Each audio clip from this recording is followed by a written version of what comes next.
Hi, ನಾನು sir from tech in Kannada. ಗಮನಿಸ್ತಾ ಇದ್ರೆ ಫೈನಲಿ ನನ್ನ ಮುಂದೆ ಇವತ್ತು DJI RSC 2 ಗಿಂಬಲ್ ಇರುವಂಥದ್ದು. ಮೊನ್ನೆ ವಿಡಿಯೋ ಮಾಡೋ ಟೈಮಲ್ಲಿ ನಿಮಗೆ ತೋರಿಸ್ಬಿಟ್ಟು ಹೇಳ್ತಾ ಇದ್ದೆ, ಅಯ್ಯೋ ಈ ಒಂದು ಗಿಂಬಲ್ ನನಗೆ ಹೆವಿ ಇಷ್ಟ ಆಗ್ಬಿಟ್ಟಿದೆ, ಪರ್ಚೇಸ್ ಮಾಡೋಕ್ಕೊಂದು ತುಂಬ ಇಷ್ಟ ಇದೆ, ಬಟ್ ಸ್ಟಿಲ್ ಕಂಟ್ರೋಲ್ ಮಾಡ್ತಾ ಇದ್ದೀನಿ ಅಂತ ಹೇಳಿದ್ದೆ. ಬೆಲೆ ಕೂಡ ಸ್ವಲ್ಪ ಜಾಸ್ತಿ ಇತ್ತು, ಸೊ ಬಡ್ಜೆಟ್ ಇರಲಿಲ್ಲ, 40,000 ರೂಪಾಯಿ. ಸೊ ಹೆಂಗೋ ಹೋಲ್ಡ್ ಮಾಡ್ಕೊಂಡಿದ್ದೆ. ಆಮೇಲೆ ಅಮೆಝಾನ್ ಆಫರ್ ಎಲ್ಲ ನೋಡೋ ಟೈಮಲ್ಲಿ ಯಾಕೋ ತಡ್ಕೊಳಕ್ಕಾಗಲಿಲ್ಲ, ಆರ್ಡ್ರ್ ಮಾಡಿಬಿಟ್ಟು ಹೆಂಗೆಂಗೋ ಮ್ಯಾನೇಜ್ ಮಾಡಿಕೊಂಡು. ಸೊ ಈ ಒಂದು ಗಿಂಬಲ್ ಇದೀಗ ನನ್ನ ಮುಂದೆ ಇರುವಂಥದ್ದು. ತುಂಬ ವರ್ಷಗಳಿಂದ ಒಂದು ಗಿಂಬಲ್ ಪರ್ಚೇಸ್ ಮಾಡಬೇಕು ಅಂತ ಅನ್ಕೋತಾನೆ ಇದ್ದೆ, ಆಯಿತಾ. ಬಟ್ ಬೆಲೆ ಕಡಿಮೆಗಂತೂ ಸಿಗಲ್ಲ, ತೊಗೊಂಡ್ರೆ ಚೆನ್ನಾಗಿರೋದು ತೊಗೊಬೇಕು. ಈ DJIಲೇ 20,000 ರೂಪಾಯಿಗೂ ಸಿಗುತ್ತೆ, 40,000 ರೂಪಾಯಿಗೂ ಸಿಗುತ್ತೆ, 60, 70, 1 ಲಕ್ಷಕ್ಕೆಲ್ಲ ಸಿಗುತ್ತೆ, ಆಯಿತಾ. ತೊಗೊಂಡ್ರೆ ಒಂದು ಲೆವೆಲಿಗೆ ಚೆನ್ನಾಗಿರೋದು ತೊಗೋಬೇಕು ಅಂತ ನನಗೆ ಹೋಲ್ಡ್ ಮಾಡ್ಕೊಂಬಂದೆ. ಮೊನ್ನೆ ಕಂಟ್ರೋಲ್ ಆಗಲಿಲ್ಲ, ಆರ್ಡ್ರ್ ಮಾಡೇಬಿಟ್ಟೆ. ಇದಕ್ಕಿಂತ ಮುಂಚೆ DJIದು ಗಿಂಬಲ್ ಕೂಡ ಆಯಿತು, ಮೊಬೈಲ್ ಗಿಂಬಲ್ಲು, ಆಯಿತಾ. ಸೊ ಆಸ್ಮೋ ಮೊಬೈಲ್ ಅಂತ, ಆಸ್ಮೋ ಮೊಬೈಲ್ 2 ಇದು. ಸೊ ಇದು ಕೂಡ ಒಂದು ಲೆವೆಲ್ ಚೆನ್ನಾಗಿದೆ, ಆಯಿತಾ. ಸೊ ಈ ರೀತಿ ಆರಾಮಾಗಿ ಒಂದು ಗಿಂಬಲಲ್ಲೇ ಕಂಟ್ರೋಲ್ ಮಾಡ್ಬೋದು. ಇದು ಕೂಡ ತುಂಬ ಚೆನ್ನಾಗಿ ಕೆಲಸವನ್ನು ಮಾಡಿದೆ. ಇದಕ್ಕೆ ಅಪ್ಲಿಕೇಶನ್ ಸಪೋರ್ಟ್ ಕೂಡ ಇರುವಂಥದ್ದು. ಸೊ ಟ್ರ್ಯಾಕಿಂಗ್, ಫೇಸ್ ಟ್ರ್ಯಾಕಿಂಗ್ ಎಲ್ಲ ಇದೆ. ಆಟೋಮೆಟಿಕ್ ಇಟ್ಬಿಟ್ರೆ ಅದನ್ನೇ ಫೇಸ್ ಟ್ರ್ಯಾಕ್ ಮಾಡಿಕೊಂಡು ನಾವು ಆ ಕಡೆ ಮೂವ್ ಆಗ್ತೀವಿ, ಆ ಕಡೆ ಮೂವ್ ಆಗುತ್ತೆ. ತುಂಬ ಒಳ್ಳೆಯ ಸ್ಟೆಬಿಲೈಸ್ಡ್ ಒಂದು ವಿಡಿಯೋ ಇದರಲ್ಲಿ ಬರುತ್ತೆ, ಆಯಿತಾ. ಇದರಲ್ಲಿ ಝೂಮ್ ಬಟನ್ನು ಇದೆ, ಪವರ್ ಬಟನ್, ಅದರಲ್ಲೇ ನೀವು ವಿಡಿಯೋ ರೆಕಾರ್ಡ್ ಕೂಡ ಮಾಡ್ಕೊಬೋದು. ಮತ್ತು ಹಿಂದ್ಗಡೆ ಇದು ಒಂದು ರೀತಿ ರೀಸೆಟ್ ಮಾಡಿಬಿಡುತ್ತೆ. ಸೊ ಈ ಒಂದು ಗಿಂಬಲ್ ಇನಿಷಿಯಲ್ ಪೊಸಿಷನ್ನಿಗೆ ಇದು ಕೂಡ ಹೆವಿ ಇಷ್ಟ ಆಗಿತ್ತು, ಆಯಿತಾ. ಆದರೆ ಇದರಲ್ಲಿ ನಾವು ಮೊಬೈಲ್ ಮಾತ್ರ ನಾವು ಹಾಕೋದಕ್ಕೆ ಸಾಧ್ಯ. ಸೊ DSLR ಅಥವಾ ಒಳ್ಳೆ ಒಂದು ಕ್ವಾಲಿಟಿ ಬೇಕು ಅಂತ ಅಂದರೆ ನಾವು ಒಂದು ದೊಡ್ಡ DJI ಗಿಂಬಲ್ನ ಪರ್ಚೇಸ್ ಮಾಡಬೇಕಾಯ್ತಾ. ಸೊ ಫೈನಲಿ ಇದು ನನ್ನ ಮುಂದೆ ಇದೆ. ಮೊದಲನೇದಾಗಿ ಇದನ್ನು ಅನ್ಬಾಕ್ಸ್ ಮಾಡೋದಕ್ಕಿಂತ ಮುಂಚೆ ನೀವು ನಮ್ಮ tech in Kannada YouTube subscribe ಮಾಡ್ಕೊಂಡಿಲ್ಲ, ಸಬ್ಸ್ಕ್ರೈಬ್ ಮಾಡ್ಬೋದು, ಬೆಲ್ ಐಕನ್ ಕೂಡ ಕ್ಲಿಕ್ ಮಾಡಬಹುದು. ಓಕೆ, ಗಮನಿಸ್ತಾ ಇದ್ರೆ ಈ ಒಂದು DJI RSC 2 ಈ ಒಂದು ಬಾಕ್ಸ್ ನಿಮ್ಗೆ ಈ ರೀತಿ ನೋಡೋ ಸಿಗ್ತಾ ಇರುವಂಥದ್ದು. ಈ ಒಂದು ಬಾಕ್ಸನ್ನು ಓಪನ್ ಮಾಡಿದ ತಕ್ಷಣ ಇದ್ರ ಒಳಗಡೆ ಒಂದು user manual, quick start guide ಮತ್ತು ವಾರಂಟಿ ಕಾರ್ಡ್ ಸಿಗ್ತಾ ಇರುವಂಥದ್ದು. ಇದನ್ನು ಪಕ್ಕಕ್ಕೆ ಇಟ್ಟರೆ ಡೈರೆಕ್ಟಾಗಿ ಈ ಒಂದು ಗಿಂಬಲ್ ನಿಮಗೆ ನೋಡೋ ಸಿಗ್ತಾ ಇದೆ. ಅದರ ಜೊತೆಗೆ ಇದ್ರ ಒಳಗಡೆ ಕೆಲವೊಂದು ಕೇಬಲ್ಗಳಿದ್ದಾವೆ, ಡಾಟಾ ಕೇಬಲ್ಗಳು, ಕೆಲವು ಸಣ್ಣ ಸಣ್ಣ ಆಕ್ಸೆಸರೀಸ್ಗಳೆಲ್ಲ ಇರುವಂಥದ್ದು. ಸೊ ಅವೆಲ್ಲ ತೋರಿಸೋದಕ್ಕೆ ಹೋಗಲ್ಲ, ಡೈರೆಕ್ಟಾಗಿ ಈ ಒಂದು ಗಿಂಬಲ್ ನಿಮಗೆ ಈ ರೀತಿ ನೋಡೋದಕ್ಕೆ ಸಿಗ್ತಾ ಇರುವಂಥದ್ದು. ಆಲ್ರೆಡಿ ಈ ಒಂದು DSLR ನಾನು ಕನೆಕ್ಟ್ ಮಾಡಿದ್ದೀನಿ. ಸೊ ಇದು ಅಪ್ ಟು 3 kg ತನಕ ವೆಯ್ಟನ್ನು ಹೋಲ್ಡ್ ಮಾಡುತ್ತೆ. ಟೆಸ್ಟೆಡ್ ಕೆಪಾಸಿಟಿ 3 kg ಇರುವಂಥದ್ದು. ಸೊ 3 kg ಒಂದು DSLR ಅಥವಾ ಒಂದು ಕ್ಯಾಮ್ರಾವನ್ನು ಅದಕ್ಕೆ ನಾವು ಮೌಂಟ್ ಮಾಡ್ಬೋದು, ಆಯಿತಾ. ಸೊ ಈ ಒಂದು ಕೇಬಲ್ ಕೊಟ್ಟಿರೋ ರೀಸನ್ ಏನಪ್ಪ ಅಂತ ಅಂದರೆ, ಈ ಒಂದು ಕ್ಯಾಮ್ರಾಗೆ ಒಂದು ಕೇಬಲ್ ಕನೆಕ್ಟ್ ಮಾಡಿ ಈ ಗಿಂಬಲ್ಗೂ ನಾವು ಕನೆಕ್ಟ್ ಮಾಡೋದು ಅಂತ ಅಂದರೆ, ಈ ಒಂದು ಗಿಂಬಲ್ನಲ್ಲಿರುವಂಥ ಬಟನ್ನ ಮುಖಾಂತರ ನಾವು ಕ್ಯಾಮ್ರಾ ಕಂಟ್ರೋಲ್ ಮಾಡ್ಬೋದು. ಈ ಒಂದು ಬಟನ್ನಲ್ಲೇ ವೀಡಿಯೋ ರೆಕಾರ್ಡ್ ಶುರು ಮಾಡ್ಬೋದು, ಫೋಟೋ ಕ್ಲಿಕ್ ಮಾಡ್ಬೋದು, ಝೂಮ್ ಮಾಡ್ಬೋದು. ಆ ರೀತಿ ಫೀಚರ್ ISO ಎಲ್ಲ ಚೇಂಜ್ ಮಾಡಿ ಕಸ್ಟಮೈಸ್ ಮಾಡ್ಕೊಬೋದು ನಾವೇನೇ, ಆಯಿತಾ.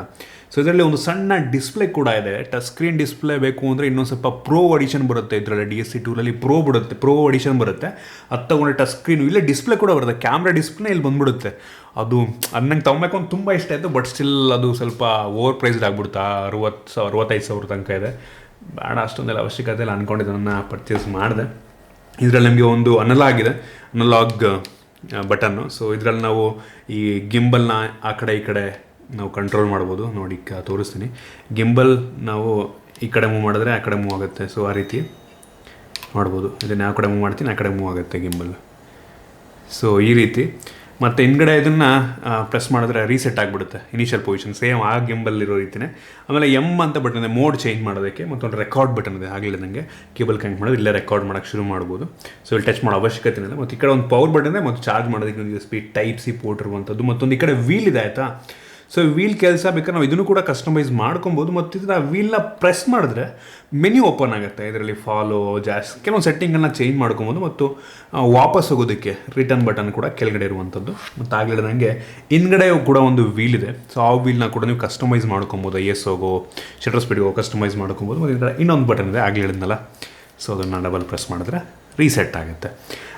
ಇದನ್ನು ನಾವು ಈ ಕ್ಯಾಮ್ರಾವನ್ನು ನೋಡ್ಬೋದು, ಈ ಗಿಂಬಲ್ನ ಈ ರೀತಿ ನಾರ್ಮಲ್ ಶೂಟ್ ಬೇಕಾದರೂ ಮಾಡೋದಕ್ಕೆ ಯೂಸ್ ಮಾಡ್ಕೊಬೋದು ಈ ರೀತಿ. ಅಥವಾ ಇದನ್ನು ನೋಡ್ಬೋದು, ತೋರಿಸ್ತೀನಿ ನಿಮಗೆ. ಅನ್ಲಾಕ್ ಮಾಡಿ ಈ ರೀತಿ ಓಪನ್ ಮಾಡಿದ್ರೆ ಹಿಂಗಾಗತ್ತಲ್ವ. ನಂತರ ಈ ಹಿಂಗಡೆ ಬಟನ್ ಪ್ರೆಸ್ ಮಾಡಿದ್ರೆ ಸಾಕು, ಹಿಂಗೆ ಟರ್ನ್ ಆಗುತ್ತೆ. ಈಗ ನಾವು ಹಿಂಗೆ ಇಟ್ಕೊಂಡ್ಬಿಟ್ಟು ಕೆಳಗಡೆ ಶಾರ್ಟ್ಸನ್ನು ಮೂವಿಲೆಲ್ಲ ತೆಗಿತಾ ಇರ್ತಾರೆ ನೋಡಿ, ಕೆಳಗಡೆ ಶಾರ್ಟ್ಸನ್ನು ಕೂಡ ನಾವು ಈ ರೀತಿ ಶೂಟ್ ಮಾಡ್ಬೋದು. ತಿಮ್ಮನ ಕೆಲವೊಂದು ಶಾರ್ಟ್ಗಳನ್ನ ನಿಮಗೆ ತೋರಿಸ್ತೀನಿ ಆಯ್ತಾ, ಗಮನಿಸ್ತಾ ಇದ್ದೀರಾ. ಬೆಂಕಿ ಶಾರ್ಟ್ಸನ್ನೆಲ್ಲ ಶೂಟ್ ಮಾಡ್ಬೋದು. ಕೆಳಗಡೆ ನಾವು ನೆಲದಲ್ಲಿ ಹಿಂಗೆ ಕುಟ್ಕೊಂಡು ಶೂಟ್ ಮಾಡೋದು ಕಷ್ಟ. ಸೊ ಈ ಟೈಮಲ್ಲಿ ಎಷ್ಟು ಈಸಿಯಾಗಿ ಶೂಟ್ ಮಾಡ್ಬೋದು ಅಂತ ಅಂದರೆ ಸಖತ್ತಾಗಿರುವಂಥದ್ದು ಮಲ್ಟಿಪಲ್ ರೀತಿ. ಮತ್ತೆ ಬ್ಯಾಕಪ್ ನೀವು ಹಿಂಗೆ ಹಾಕ್ಕೊಂಡ್ಬಿಟ್ಟು ಮತ್ತೆ ಈ ಒಂದು ಹಿಂದ್ಗಡೆ ಇರುವಂಥ ಈ ಒಂದು ಬಟನ್ನ ಕ್ಲಿಕ್ ಮಾಡಿದ್ರೆ ಅದೇ ಆಟೋಮೆಟಿಕ್ಕಾಗಿ ನಾರ್ಮಲ್ ಪೊಸಿಷನ್ ತೊಗೊಳುತ್ತೆ. ಸೊ ಮತ್ತು ಸ್ಟೆಬಿಲೈಸೇಷನ್ ಬಗ್ಗೆ ಮಾತನಾಡೋಂಗೆಲ್ಲ DJI one of the best ಗಿಂಬಲ್ಗಳನ್ನು ಬ್ರ್ಯಾಂಡೆಡ್ ಆಯಿತಾ, ಬೆಸ್ಟು ಗಿಂಬಲ್ ಅಂತ ಅಂದರೆ ಯೂಶ್ವಲಿ ನೀವು ಫೋಟೋಗ್ರಾಫರು ವಿಡಿಯೋ ಎಲ್ಲ ಶೂಟ್ ಮಾಡ್ತಾರೆ ನೋಡಿ, ಮೆಜಾರಿಟಿ ಆಫ್ ಜನ ಈ ಒಂದು DJIನ ಯೂಸ್ ಮಾಡ್ತಾರೆ. ಯಾಕೆಂದರೆ ಒಂದು ಒಳ್ಳೆ ರಿಸಲ್ಟ್ನ ಕೊಡುತ್ತೆ ಆಯಿತಾ. ಸೊ ನನಗಂತೂ ಹೆವಿ ಒಂದು ರೀತಿ ಡ್ರೀಮ್ ಅಂತ ಹೇಳ್ಬೋದು ಒಂದು ಪರ್ಚೇಸ್ ಮಾಡಬೇಕು ಅಂತ. ಸೊ ಫೈನಲಿ ಪರ್ಚೇಸ್ ಮಾಡಿದ್ದೀನಿ. ಇನ್ಮೇಲೆ ಕೆಲವೊಂದು ಔಟ್ಡೋರ್ ಶೂಟ್ಗಳಿಗೆ ಅಥವಾ ಕೆಲವೊಂದು ಸಲ TV ವಿಡಿಯೋ ಶೂಟ್ ಮಾಡ್ತಿರ್ಬೇಕಾದ್ರೆ, ವ್ಲಾಗ್ ಏನಾದರೂ ಮಾಡಬೇಕಾದ್ರೆ ಅಥವಾ ಹೋಮ್ ಟೂರ್ ಅದು ಇದು ಏನಾದ್ರು ಮಾಡಬೇಕಾದ್ರೆ ತುಂಬ ಯೂಸ್ ಆಗುತ್ತೆ. ನಾನಂತೂ ತುಂಬ ಎಕ್ಸೈಟ್ ಆಗಿದ್ದೀನಿ ನಿಮಗೆ ಇದರ ಶಾರ್ಟ್ಸ್ಗಳನ್ನೆಲ್ಲ ತೋರಿಸೋದಕ್ಕೆ. ಈ ಕೆಲವೊಂದು ಶಾರ್ಟ್ಸ್ ತೋರಿಸಿನ ಅಷ್ಟೇ ಆಯಿತಾ, ಫ್ಯೂಚರ್ನಲ್ಲಿ ಬರೋ ವೀಡಿಯೋಗಳಲ್ಲಿ ಉಳಿದಿದ್ದನ್ನೆಲ್ಲ ನೋಡ್ಕೊಳ್ಳಿ. ಇದಕ್ಕೂ ಕೂಡ ಅಪ್ಲಿಕೇಶನ್ ಸಪೋರ್ಟ್ ಇದೆ.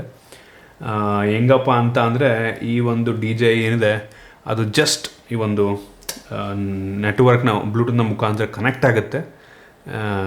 ಹೆಂಗಪ್ಪ ಅಂದರೆ ನಾವು ಡಿಸ್ಪ್ಲೇನೆಲ್ಲ ನೋಡೋದಕ್ಕಾಗಲ್ಲ. ಅದೊಂದು ಡ್ರಾಬ್ಯಾಕ್ ಅನ್ನಿಸ್ತು ನನಗೆ. ನಿಮಗೆ ಪ್ರೋ ಎಡಿಷನ್ ತೊಗೊಬೇಕಾಗುತ್ತೆ ಡಿಸ್ಪ್ಲೇನೇ ಫುಲ್ ಬರಬೇಕು ಅಂತ ಅಂದರೆ ಗಿಂಬಲ್ ಮುಖಾಂತರ ಬರಬೇಕು ಅಂತ ಅಂದರೆ. ಸೊ ಆ ಒಂದು ಅಪ್ಲಿಕೇಶನಲ್ಲಿ ನೀವು ಜಸ್ಟ್ ಏನಂತ ಅಂದರೆ ನೀವು ಇದನ್ನೆಲ್ಲ ಸೆಟ್ಟಿಂಗ್ ಮಾಡೋದಕ್ಕೆ ಕೆಲವೊಂದು ಚೇಂಜ್ ಮಾಡೋದಕ್ಕೆ ಅದನ್ನೆಲ್ಲ ಯೂಸ್ ಮಾಡ್ಕೊಂಡ್ಬಿಟ್ರೆ ಅಡಿಷ್ನಲ್ ಬೇರೆ ಏನೇನಿಲ್ಲ ಅಪ್ಡೇಟ್ ಮಾಡ್ಕೊಬೋದು. ಫರ್ಮ್ವೇರ್ ಅಪ್ಡೇಟ್ ಏನಾದರೂ ಇದೆ ಅಂತೆ ಅದನ್ನೆಲ್ಲ ಮಾಡ್ಕೊಬೋದು. ಅದು ಬಿಟ್ಟರೆ ನೀವು ಆಟೋ ಟ್ಯೂನ್ ಮಾಡೋದೆಲ್ಲ ಅಪ್ಲಿಕೇಶನ್ಲು ಮಾಡ್ಬೋದು, ಇದರಲ್ಲೂ ಮಾಡ್ಬೋದು. ಆಟೋ ಟ್ಯೂನ್ ಮಾಡೋದಂತಂದರೆ ಅದೇ ಆಟೋಮೆಟಿಕ್ ಸೆಟ್ ಮಾಡ್ಕೊಳ್ಳುತ್ತೆ ಕ್ಯಾಮ್ರಾ ಇದು ಮಾಡಿಬಿಟ್ಬಿಟ್ರೆ. ಸೊ ಮತ್ತು ಬಟನ್ಸ್ ಕಸ್ಟಮೈಸೇಷನ್ ನೀವು ಅದರಲ್ಲೂ ಮಾಡ್ಬೋದು, ಇದರಲ್ಲೂ ಮಾಡ್ಬೋದು ಅಷ್ಟೇ. ಅದು ಬಿಟ್ಟರೆ ಅಪ್ಲಿಕೇಶನ್ ಅಡಿಷ್ನಲ್ ಫೀಚರ್ಸ್ ಇನ್ನೇನೂ ಇಲ್ಲ. ಪ್ರೋ ಎಡಿಷನ್ ತೊಗೊಬೇಕು. ಪ್ರೋ ವರ್ಷನ್ ತೊಗೊಂಡ್ರೆ ನಿಮಗೆ ಅದರಲ್ಲೇ ಫುಲ್ಲು ನಾನು ಹೇಳಿದ್ನಲ್ಲ ಆಟೋ ಟ್ರ್ಯಾಕಿಂಗ್ ಎಲ್ಲ ಅದರಲ್ಲೂ ಬರುತ್ತೆ. ಸೊ ಬಟ್ ಆ ಥರದ್ದೆಲ್ಲ ಇದರಲ್ಲಿಲ್ಲ. ಸೊ ಸಾಕು ನಂಗೆ ಅನ್ನಿಸ್ತಂಗೆ ನಮ್ಮ ಕೆಲಸಕ್ಕೆ 65,000 ಬಡ್ಜೆಟ್ ಹಾಕ್ಬಿಟ್ಟು ತೊಗೊಳ್ಳೋ ಅವಶ್ಯಕತೆ ಇಲ್ಲ ನನ್ನ ಯೂಸಿಗೆ. ಸೊ ಇದೇ ಬೇಜಾನಾಯ್ತು ನನಗೆ. ಸೊ ಹೆವಿ ಎಕ್ಸೈಟ್ ಆಗಿದ್ದೀನಿ ನಾನು. ಸೊ ಇದಿಷ್ಟು ಈ ಒಂದು ಗಿಂಬಲ್. ಇನ್ನೂ ಎಕ್ಸ್ಪ್ಲೋರ್ ಮಾಡೋದು ತುಂಬ ಇದೆ ಆಯಿತಾ. ಜಸ್ಟ್ ನಿಮಗೆ ಒಂದು ಅಪ್ಡೇಟ್ ಕೊಡಬೇಕಿತ್ತು. ನಾನು ಇದು ತೊಗೊಂಡಿದ್ದೀನಿ ಮತ್ತು ಅನ್ಬಾಕ್ಸಿಂಗ್ ಎಲ್ಲ ತೋರಿಸ್ಬೇಕಿತ್ತು, ಮಾಡಿದ್ದೀನಿ. ಫ್ಯೂಚರ್ನಲ್ಲಿ ಇದರ ವೀಡಿಯೋಗಳನ್ನೆಲ್ಲ ನೋಡ್ತೀರಾ. ಮಾಮೂಲಿ ನಾನು ಯಾವಾಗಲಾರು ಅನ್ಬಾಕ್ಸ್ ಮಾಡೋದು ಯಾವಾಗಲಾರು ವ್ಲಾಗ್ ಮಾಡೋದು ನೋಡ್ತಾ ಇರ್ತೀರ. ಸೊ ಇದಿಷ್ಟು ಒಂದು ಗಿಂಬಲ್ನ ಬಗ್ಗೆ ನಿಮಗೆ ಇದ್ರ ಬಗ್ಗೆ ಏನಿಸುತ್ತೆ ಕೆಳಗಡೆ ಕಾಮೆಂಟಲ್ಲಿ ತಿಳಿಸ್ಬೋದು. ಲೈಕ್ ಮಾಡಿ, ಶೇರ್ ಮಾಡಿದ ರೀತಿ ನಮ್ಮ ಬೇರೆ ವೀಡಿಯೋ ನಮ್ಮ tech in Kannada YouTube subscribe ಮಾಡ್ಕೊಂಡಿಲ್ಲ, ಸಬ್ಸ್ಕ್ರೈಬ್ ಮಾಡ್ಕೊಳ್ಳೋದು ಬೆಲ್ ಐಕನ್ ಕೂಡ ಕ್ಲಿಕ್ ಮಾಡ್ಬೋದು. ಸಿಗೋಣ ಮುಂದೆ.